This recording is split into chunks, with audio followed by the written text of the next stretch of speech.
Ya, jadi prinsip yang pertama, kita harus punya komitmen yang kuat dengan Allah. Kata Allah, kerja ya kerja. Kata Allah, usaha ya usaha, jangan diam. Di usaha itu sepanjang keluar yang disebut usaha dari dalam tubuh kita, kaki melangkah, tangan bergerak gitu kan, kemudian mulut berbicara, bersuara atau telunjuk menunjuk aja, ada usaha, rezeki turun. Tapi ingat, usaha Anda tidak akan selamanya ada di atas. Mungkin suatu saat akan turun, kan? Mungkin Anda ada di puncak, mungkin suatu saat Anda turun, mungkin kadang ada di puncak, kadang stabil aja. Tapi kalau Anda melihat peluang, cepat kejar selama peluang itu baik. Itulah yang dimaksud kompetisi yang sehat. Ada paten kejar, ada tender, ikut tender dengan cara yang baik, cara yang normal, ikut. Kalaupun bukan rezeki Anda, nggak ada masalah. Saya kasih rahasia besarnya. Sepanjang Anda betul-betul ikhtiar dilakukan karena Allah, maka perhatikan baik-baik. Kadang-kadang Allah seakan menunda apa yang menjadi hak Anda, bukan ingin menunda dan membiarkan Anda tidak mendapatkan sesuatu, tapi ingin memberikan semua nikmat secara sempurna. Karena di atas itu ada nikmat pahala, ada nikmat doa, ada nikmat istighfar, ada nikmat usaha, dan nikmat hasil yang tiada terputus. Lihat sini.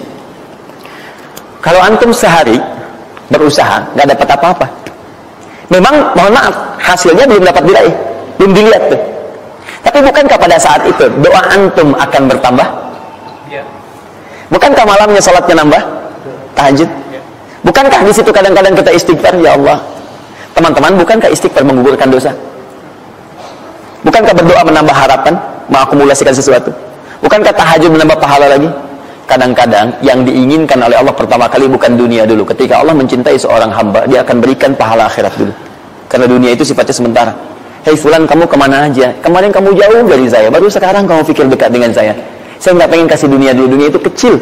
Kalaupun di seekor sayap samuk sebelahnya, sebelah sayap nyamuk ada dunia itu, ada nilainya, saya kasih buat kamu deh, nggak ada nilainya.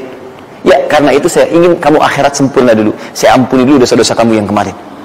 Begitu sudah diampuni, hari kedua istighfar lagi diampuni, saya kasih pahala yang banyak. Begitu pahala udah dapat, dosa udah diampuni, baru dunia diakumulasikan. Karena hukum dunia itu, kalau antum usaha akan terus diberikan. Ini nggak ada yang nggak dikasih. Jadi kalau antum sehari bekerja ini, kelihatannya nggak dapat apa-apa. Bukan nggak dapat apa-apa, disimpan untuk diakumulasikan. Nanti dosa antum tuh udah hilang, amalan udah banyak, antum dapat banyak. Kadang-kadang nggak sadar kalau saat dapat banyak itu sebetulnya itu hasil usaha antum sebelumnya. Itu tadi begitu. Ya, jadi nggak ada yang nggak dapat apa-apa. Semua akan dinilai. Sepanjang antum bergerak dikasih, dan antum buktinya hidup juga.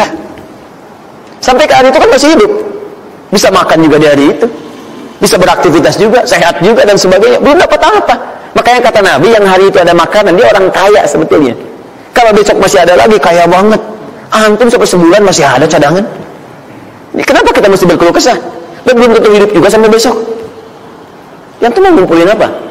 Nah, maka prinsip yang terbaik adalah ketika antum berikhtiar, ikhtiar usaha yang maksimal.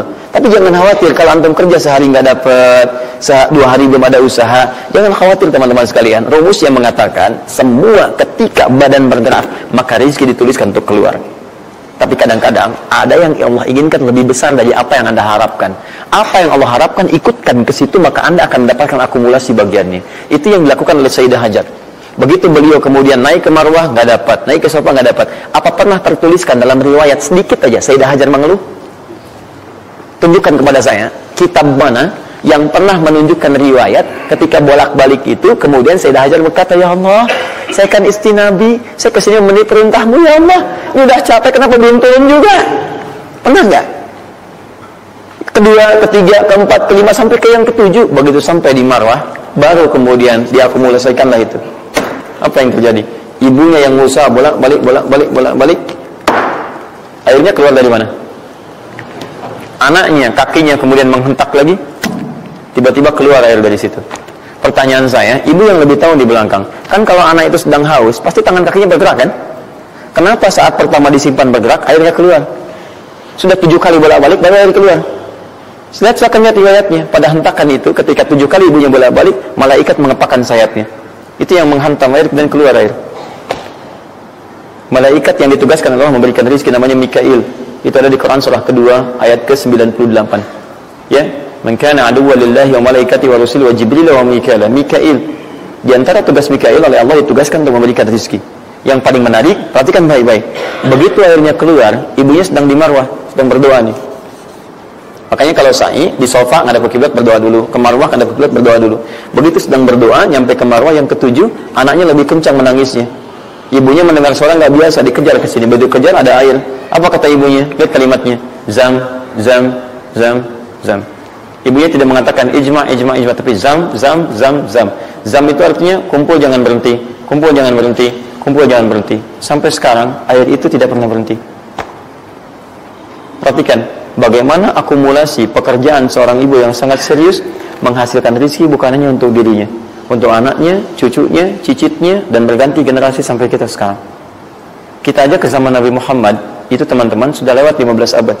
Nabi Muhammad ke Nabi Ismail 29 generasi. Satu generasi bisa ribuan tahun. Nabi Muhammad ke Nabi Musa 2000 tahun, ke Nabi Isa 600 tahun. Sekarang ke Nabi Ismail 29 generasi. Muhammad bin Abdullah bin Abdul Muttalib bin Hashim bin Abdul Manaf bin Qusay bin Murrah bin Kilab bin Ka'ab bin Ghalib bin Fihir bin Malik bin Nadar bin Kinana bin Khuzaimah bin Mudrikah bin Ilyas alaihissalam bin Nizar bin Mudar bin Ma'ad bin Addan bin Adi bin Adri, ya, bin Muqawwam bin Nahur bin Tari bin Ya'rub bin Yasub bin Nabit bin Ismail alaihissalam. 29 generasi. Yang bisa mengulang 29 ini saya bebaskan paspornya untuk menghafal Quran di pekan depan. Silakan. Boleh, silakan. Tapi kalau salah satu tambah satu ayat. Jelas? Terakumulasi. Maka boleh jadi kita berusaha bekerja sehari belum dapat, 2 hari dagang belum dapat, tenang. Begitu antum 3 hari tiba-tiba dagangan diborong habis. Itu sebetulnya usaha antum yang sebelumnya. Tapi antum dapat bonus ampunan dosa, pahala, macam-macam. Maka jangan mengeluh. Dan jangan pernah antum sekali-kali, awas ya, awas, mengeluarkan kata-kata yang seakan-akan Allah menghentikan rezeki antum. Maka disitulah kesulitan paling sulit akan antum awali. Ya Allah, apa engkau nggak sayang dengan saya? Saya perlu usaha apa lagi? Kenapa belum diberikan juga? Dan sebagainya. Itu kadang-kadang membuat seseorang kalau sudah kehilangan arah seperti itu sampai meninggalkan agamanya, itu yang paling fatal.